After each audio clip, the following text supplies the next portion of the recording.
Nina mzee wangu ambaye ana miaka zaidi ya 60 kwenye ndoa yake. Sasa kulingana na kwamba ni mzee wake ni mzee wangu na tunaheshimiana naye sana, nilikuwa napenda sana kujua kwamba yeye amewezaje zaidi ya miaka 50 60 kwenye ndoa yake. Amewezaje? Lakini wakati fulani alinishangaza sana. Kivipi? Kuna kipindi fulani tulikaa naye nyumbani akiwa kwenye ukaribu wa matibabu yake ambayo alikuwa anaendelea nayo. Kwa sasa akawa ananisisitiza sana, kila mimi nikitoka ananiambia niletee vocha, msisitizo mkubwa sana kwamba niletee vocha. Na hasa wakati nilipotokea labda nimesahau kuleta vocha, basi alikuwa anasikitika sana kwa nini nimesahau kumletea vocha. Basi ananisisitiza kesho nisisahau.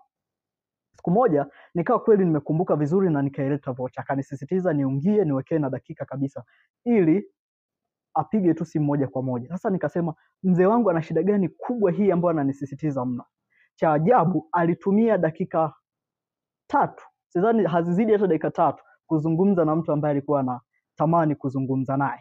Naye ni nani? Ni mke wake ambaye alikuwa amemwacha kwenye familia yake huko nyumbani. Sasa baada ya kufuatilia vizuri kwa kina, kwa sababu nilikuwa sio mtu wa kushinda pale nyumbani, kumbe huwa na utaratibu wa kumpigia mke wake kila siku, asubuhi anavyoamka na jioni kabla ya kulala ni lazima ampigie simu aweze kujua hali ya maendeleo yake.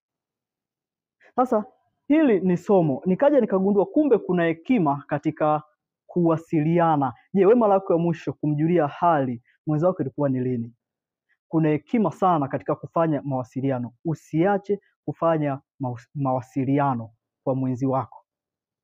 Je, ni vitu gani ambavyo wewe unaviona ni vya muhimu sana katika mahusiano, lakini mwenzi wako ni kama havichukulii kuwa vya muhimu? Niandikie hapo kwenye comment.